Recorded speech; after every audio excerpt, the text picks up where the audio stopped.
नमस्कार, yes news महाराष्ट्रमध्ये आपल्या सर्वांचे स्वागत।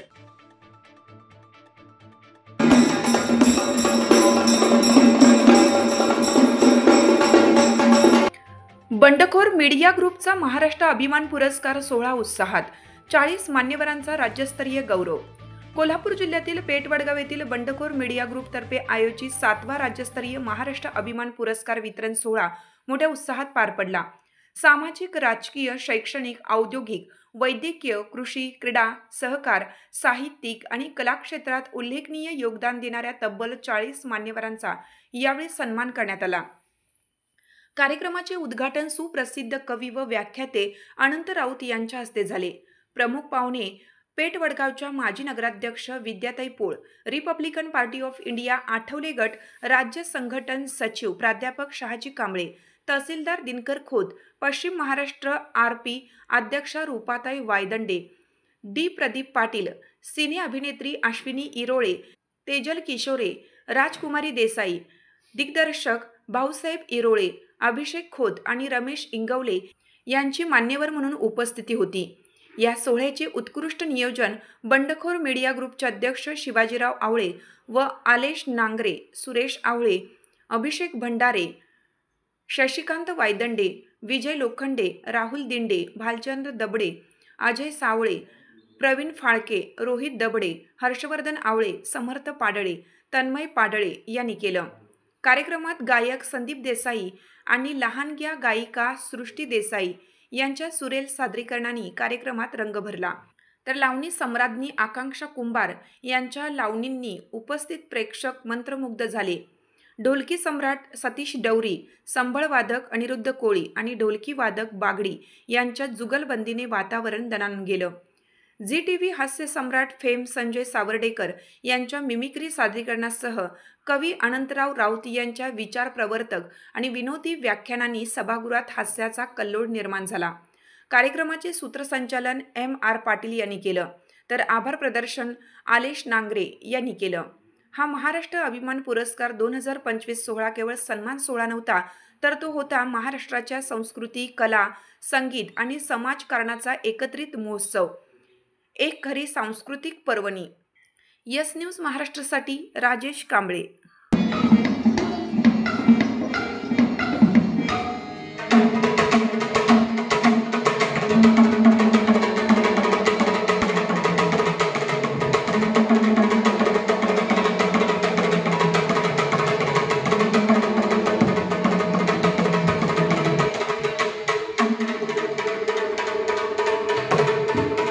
तमाम सामाजिक साहित्य आणि कलेची सेवा करणाऱ्या सर्व मान्यवरांना पुरस्कार प्रदान करण्यासाठीचा हा सुंदर दृष्ट लागण्यासारखा सोहळा आणि या सोहळ्याचे सर्व आमचे मित्र शिवाजीराव यांनी मला इथं निमंत्रित केलं आणि मला बोलण्याची संधी दिली, त्याबद्दल मनपूर्वक मी शिवाजी भाऊचा आभारी आहे। भगवान गौतम बुद्ध सगळ्यात पहिले बंडखोर कोण? तथागत भगवान गौतम बुद्ध यांनी 2,500 वर्षापूर्वी आपल्याला सांगितलं, जज्जा वसतो भूतंजज्जा भूतघमंडो मन्ये वसतो भूतघमन्ये भूतघमंडो।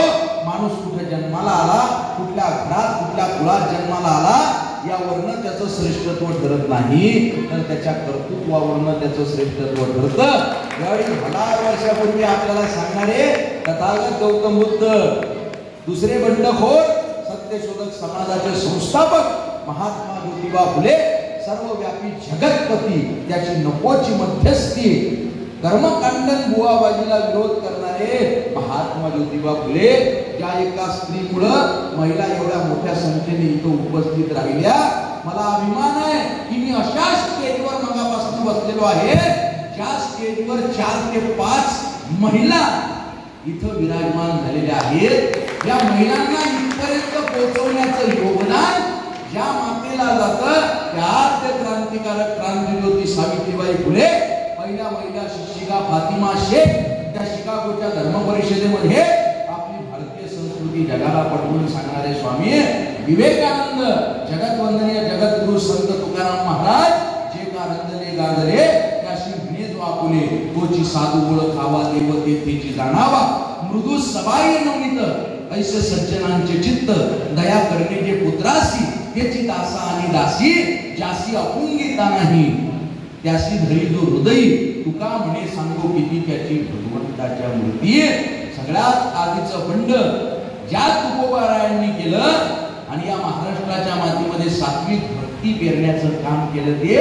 जगद्गुरु तुकोबाराय ज्ञानियांचे राजे संत ज्ञानेश्वर महाराज योग याग विधी येणे नको सिद्धी वायाची उपाधी दंभ धर्म संत चोका मेळा संत नामदेव संत एकनाथ महाराज संत कबीर बड़ा हुआ तो क्या हुआ जैसे पेड़ खजूर पंक्ति को छाया नहीं फल लागे अति दूर राज्यघटनेचे शिल्पकार महामानव डॉक्टर बाबासाहेब आंबेडकर यांनी आम्हाला सांगितलं रस्त्यानं चालताना एखादा पिवळा धातूचा तुकडा दिसला तर त्याचा आपण सोनं म्हणून स्वीकार करतो का? कधीच करत नाही.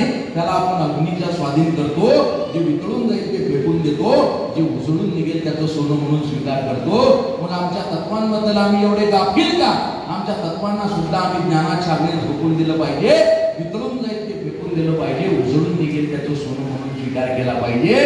हे सांगणारे राज्यघटनेचे शिल्पकार महामानव डॉक्टर बाबासाहेब आंबेडकर आरक्षणाचे जनक आणि ज्या महामानवानं तुमच्या या कोल्हापूर सातारा सांगली भागामध्ये जातीयता नष्ट करून सगळ्यांच्या काळजामध्ये मानवता रुजवण्याचं काम केलं ते छत्रपती शाहू महाराज साहित्यरत्न अण्णाभाऊ साठे मला या भूतलावर जन्माला घालणारे माझे मायबाप त्या सीमेवर आपल्या रक्षणासाठी उभे असलेले सगळे सैनिक मी ज्या भागातनं तुमच्या समोर आलेलो आहे जवळजवळ 800 किलोमीटरचा प्रवास करून तुमच्या समोर मी आज उभा आहे.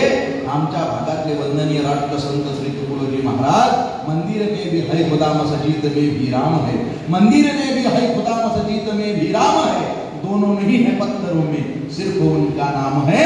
हे सांगत समाजात समानता प्रस्थापित करणारे वंदनीय राष्ट्रसंत श्री तुकडोजी महाराज आणि आयुष्यभर ज्या एका संतानं लोकांनी केलेली घाण साफ केली आणि संध्याकाळी कीर्तनातून लोकांची डोकी झाडली ते दगडांचे टाळ करून लोकांच्या डोक्यात झाड करणारे एकमेव संत म्हणजे गाडगे बाबा आणि आचंद्र सूर्य या काळ्या मातीला ज्यांचा सार्थ अभिमान वाटत राहील ते छत्रपती शिवराय. कसं जगावं हे शिकवणारे छत्रपती आणि कसं मरावं हे शिकवणारे संभाजीराजे भोसले या सगळ्यांना सर्वप्रथम मी वंदन करतो. सन्माननीय विचारपीठ